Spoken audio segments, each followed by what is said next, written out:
ओम परम तत्वाय नारायणाय गुरुभ्यो नमः।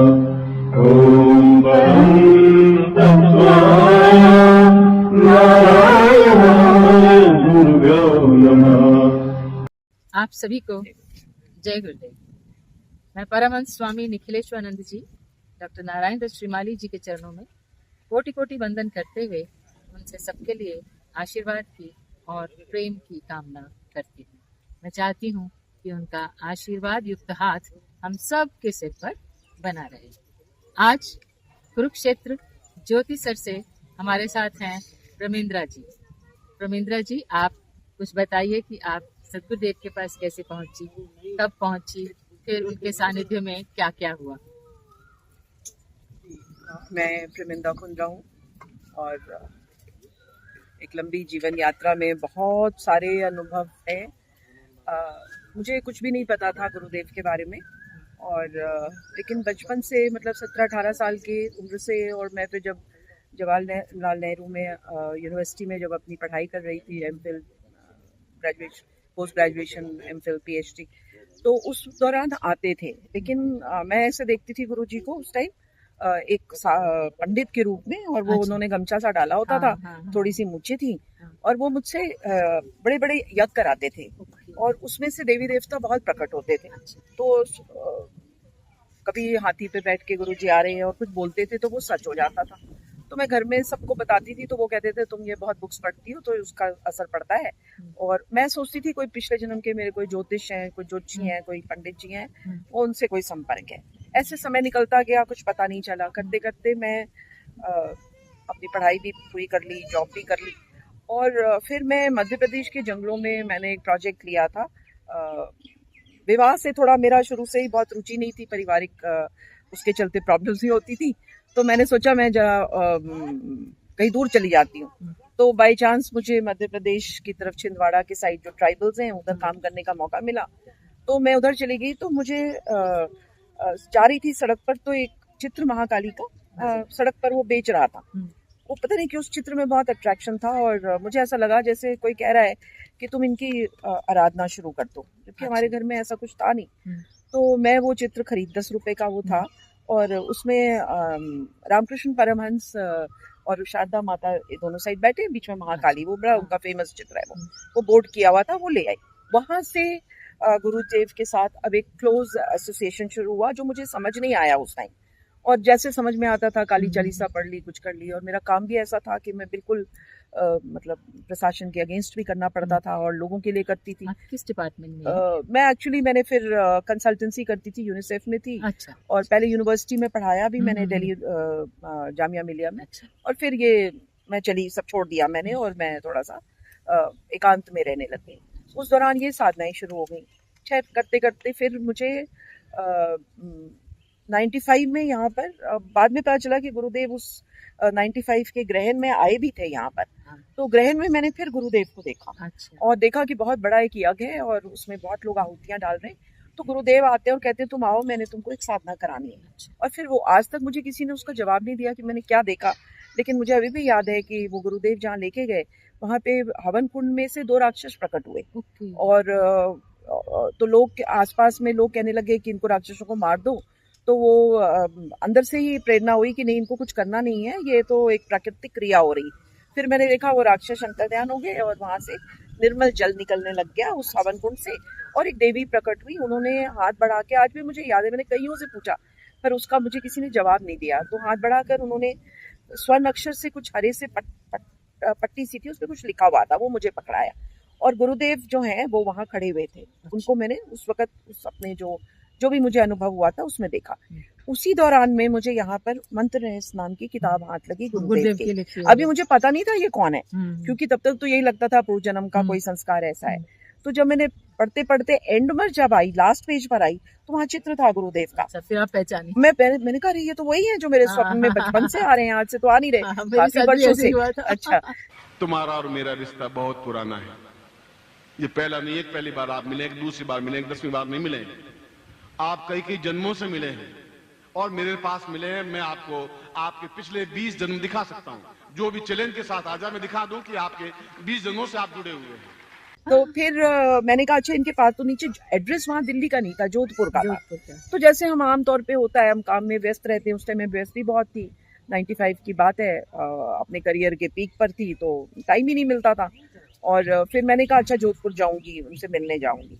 इस बीच में और 2 4 5 साल निकल गए और मैं इस बात को ये सोचती रह गई कि जोधपुर जाऊंगी। उस टाइम तो ये सब मोबाइल वगैरह भी थे नहीं, तो ये सारी चीजें बड़ी डिस्टेंट लगती थी। और कोई मैं किसी को जानती भी नहीं थी जो गुरुजी को जानता हो, तो कोई संपर्क बन जाए, कोई शिविर नहीं अटेंड किया, कुछ नहीं। फिर मुझे याद आ रहा है कि 99 की बात है, 99 आई थिंक मार्च अप्रैल की बात है। मैं उस टाइम JNK गवर्नमेंट के साथ कंसल्टेंट थी रूरल डेवलपमेंट में, यूनिसेफ की तरफ से। तो ट्रेन लेट थी, तो मैं वहाँ स्टेशन पे कर रही थी, तो मंत्री यंत्र विज्ञान पत्रिका वहाँ पे स्टॉल में थी। वो जब मैंने उठाई तो मैंने कहा ये तो उन्हीं की है। अब एड्रेस दिल्ली वाला था उसमें पत्रिका में। तो आई वॉज बड़ी खुश हो गई कि दिल्ली तो एक्सेसिबल है, क्योंकि मेरे पेरेंट्स वहीं रहते थे। तो मैंने कहा दिल्ली में तो मैं जाके करी। खैर वहाँ से मैं जम्मू से जब वापस आई तो मैं वहाँ पहुंची 99 जुलाई में, मैं गुरुधाम दिल्ली पहुंची। और मुझे तो पता ही था कि गुरुजी शरीर छोड़ चुके हैं, तो मैं तो बिल्कुल वो एक्साइटेड होके वहाँ गई कि आज तो मुझे मिल गए मेरे गुरु जो मुझे स्वप्न में आ रहे थे, और सब बातें होंगी उनसे। तो वहाँ कैलाश जी आके बैठे, तो वो मैंने कहा ये कौन है? तो बोले कि ये गुरु जी है। मैं कहा नहीं मुझे इनसे नहीं कोई मतलब है, मैं तो वो उनको मिलना चाहती हूँ। बोले वो तो अब यही है, और चलिए। 1998 हाँ, में वहाँ पे तो आए थे। खैर वो जो हुआ। अब वहां से जो मैंने जो मैं एक्सपीरियंस अपना मेन जो शेयर करना चाहती हूँ, क्योंकि मेरा अनुभव कुछ अलग ही टाइप का है, तो वो मैंने पत्रिका ली और उसमें से मैंने कहा इनको एक्सपेरिमेंट चेक करना चाहिए, है ना भाई, सच भी बोल रहे हैं कि नहीं, चलो ठीक है। तो मैंने पहले डिवाइन योगी साधना एक गुरुजी ने बताई थी कि सिद्धाश्रम के कोई योगी जो है वो तुम्हें अडॉप्ट कर लेंगे। तो एक दिन की वो साधना थी, मैंने वो पैकेट ले लिया और लाके वो जैसे रखा रहा 2 4 महीने।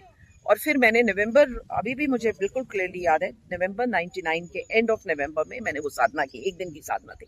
और ये उस वक्त मैं करनाल में किसी ऑर्गेनाइजेशन के साथ काम कर रही थी, वहीं पे मैंने की। और उसी दिन रात को जो है सवेरे की वो एक दिन की साधना थी, संडे को करना था, और रात को मुझे जम्मू जाना था। तो मुझे कोई अनुभव नहीं हुआ। मैंने कहा ये सब ऐसी ही बातें हैं, लोग कहते हैं कि गुरुजी कहते हैं भाई प्रत्यक्ष में होगा, ये तो प्रत्यक्ष साधना है, तो कुछ हुआ नहीं। लेकिन मैं आपको ट्रूथफुली बता रही हूँ कि पूरे एक वीक के बाद सेम संडे का वही टाइम था और मैं जम्मू में थी। और उस वक्त मैंने संकल्प यही किया था कि कोई फीमेल फॉर्म में मुझे कोई आश्रम के यहाँ मिले, ताकि मैं थोड़ा सा फ्री होकर अपनी बात कर सकूं। और फिर एक महिला मैंने देखा कि वो एक केन की चेयर पे बैठी, बिंदी लगाई हुई, और मुझे बहुत सारी भीड़ थी और उसमें से मुझे बुलाया पास और मुझे बोला मैं आनंदमयी माँ हूँ। अच्छा। और फिर मुझसे मतलब एक तरह से उन्होंने मुझे अपना स्वीकार कर लिया। लेकिन मैं इसलिए बता रही हूँ, ऐसे तो बहुतों को बहुत अनुभव होते, लेकिन वो तो फिर शरीर धारण करके मेरे पास 2 बार आई। अच्छा जी। और उसके बाद वहाँ पर एक लेडी आके बैठ गई, शाम का टाइम था, और वो आके बैठी और बोली कि मैं गुरुजी का वो यात्रा निकल रही थी, शोभा यात्रा, तो मैं उसमें नाच रही थी, तो मेरे 300 रुपए बंधे हुए थे चुन्नी में, वो गिर गए और मुझे एक दीक्षा लेनी है यहाँ पर, तो वो न्यौछावर जो है वो करने हैं 300 रुपए। तो एक और वहाँ पे थी कोई महिला, उनसे वो मांग रही थी, मुझसे नहीं मांग रही थी। तो मैं सोच रही थी, मैंने कहा कुछ लोग आ जाएं जो मुझे आध्यात्मिक, जिसको मैं मदद कर सकूं। तो वहाँ पे शिविर में मैंने किसी को किताब खरीद दी, किसी को कुछ खरीद। तो जब ये आई मेरे पास तो मैंने कहा इनको भी मदद कर देनी चाहिए। तो मैंने कहा आप ये लो 400 रुपए रखो। तो बोली नहीं मुझे सिर्फ 300 की जरूरत है। तो मैंने कहा आप आए कहाँ से हो? तो बोली कि, लेकिन मैंने एक चीज नोटिस की थी कि वो पलक नहीं झपका रही थी। अच्छा। उनकी दृष्टि बिल्कुल स्थिर थी, लेकिन उस वक्त इतना ध्यान नहीं गया। तो मैंने उनको बोला कि आप ये ले लो पैसे, और आप, बोली मैं वापस कैसे करूंगी? तो मैंने कहा वापस करने की जरूरत नहीं है, आप वहाँ पे गुरुधाम जाओगे, वहाँ चढ़ा देना या शास्त्री जी को दे देना। तो उन्होंने वो ले लिए और बोले लगी 100 वापस करने लगी। तो मैंने कहा नहीं ये आप रख लो, आपको रास्ते में काम आ जाएंगे। मैं तो वहां से आ गई वापस शिविर से, और उसको भूल भी चुकी थी, क्योंकि थोड़े से पैसे थे, कोई इतना बड़ा अमाउंट भी नहीं था, और मुझे था वो गुरुजी को वहां पे चढ़ा देंगी वो, जबकि मैंने उनको कोई एड्रेस नहीं दिया था, और मुझे बाबा जी ने वहां बोल दिया था कि वो तुम्हारे पास आएंगे। इसी बीच में क्या हुआ कि वो लेडी भी मेरे पास आ गई। अच्छा। और शाम का टाइम था, और आके बोलती हैं कि ये तुम्हारे पैसे देने आई हूँ। तो मैंने कहा कि आप इतने दूर से इतना पैसा खर्चा करके आए, तो उतने तो पैसे नहीं, आने जाने में आपका इतना खर्च हो गया। तो बोली अब मैं वापस चली जाऊंगी। अब रात के 9 बज रहे थे, तो मैंने कहा नहीं, मैं आपको कैसे अकेले जाने दूंगी इस टाइम, मैं अकेले रहती हूँ, यहाँ पे रेंटेड अपार्टमेंट था, अभी मेरा घर उस वक्त बन रहा था। तो मैंने कहा आप रुक जाओ मेरे पास, और सवेरे जो है आपको मैं बस में चढ़ा दूंगी। तो वो आ गई और आके कहती हैं कि तुम्हारा घर बहुत चैतन्य है, वो किराए पे घर में थी। अच्छा। तो मैं संध्या कर लूँ? तो मैंने कहा ठीक है आप कर लो, मैं कुछ भोजन। तो बोली मैं ना प्राणवायु पे जीवित रहती हूँ। तो मैंने कहा मुझे पता नहीं कैसे कैसे लोग मिल जाते हैं, ऐसे कहानियां बनाते हैं। मैंने कहा इसीलिए आप बहुत इतने कमजोर हो, मैं दुबली पतली थी, तो मैंने कहा इसलिए आप बहुत कमजोर हो। लेकिन कुछ वो स्ट्रेंज थी, मतलब शी वाज नॉट नॉर्मल, तो नॉर्मल जैसे हम लोग हैं। तो फिर वो चली गई स्नान करने और वो पूजा रूम में चली गई।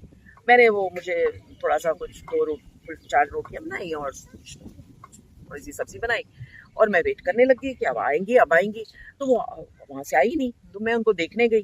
तो जब देखने गई तो मैंने क्या देखा कि उनकी गर्दन जो है, क्योंकि मैं पीछे से एंटर की थी, तो उनकी गर्दन पीछे पीठ में लगी हुई थी, सिर जो है पीछ बिल्कुल। अगर कोई सामने से देखता तो उनको उनका मतलब मुंह नहीं दिखता। हाँ। और सामने से ऐसा देखने से लगा जैसे गर्दन उनकी कटी हुई है।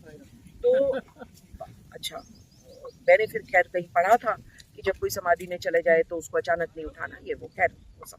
फिर रात को थोड़ी गुरुजी की चर्चाएं करती रही वो, और सुबह सुबह वो कहने लगी कि मुझे छोड़ा। तो जब घर पर आई तो उतर गई, और वो पूरे घर में ऐसे घूमी और बैठ गई थोड़ी देर, और कहती है कि मैं ना अब तुम्हारे पास आ जाऊंगी यहाँ, और हम दोनों मिलकर यहाँ साधनाएं करेंगे उच्चकोटि की। और मैंने कहा पर मेरे लाइट वाइट नहीं लगी अभी।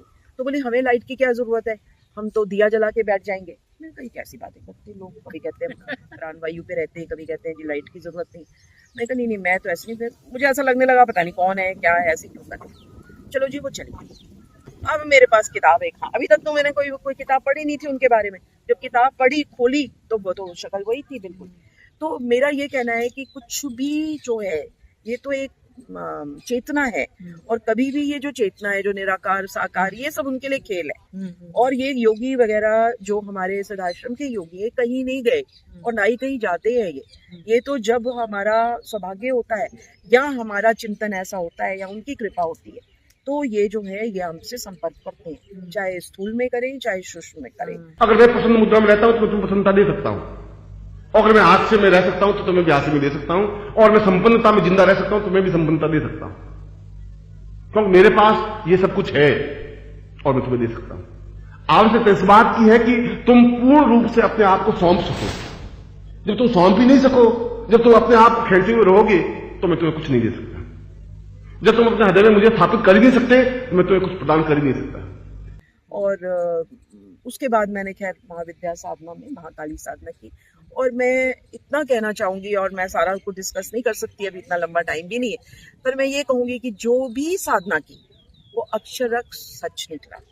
जो भी मैंने अगर महाविद्या अगर मतलब बिना जाने पे कर दी तो उसमें भी मुझे पूरा लाभ मिला। और जैसा मैं जैसे गुरुजी ने तो कहा कि महाकाली जो है वो लक्ष्मी, तो ये बाद में समझ में आया कि ये तो गुरुजी हमें प्रलोभन देते हैं। क्योंकि जब वो साधना हम करते हैं तब हमें पता चलता है कि अरे ये तो कुछ और ही है, ये तो वो है ही नहीं जो उसमें लिखा है किताबों में और जो लोग बोल रहे हैं वो तो है ही नहीं। और कैसे फिर वो साधना में ही जो आपकी इष्ट है वो कैसे आपको गाइड करते चलते हैं आगे, ये भी बड़ी अजीब सी एक क्रिया होती है।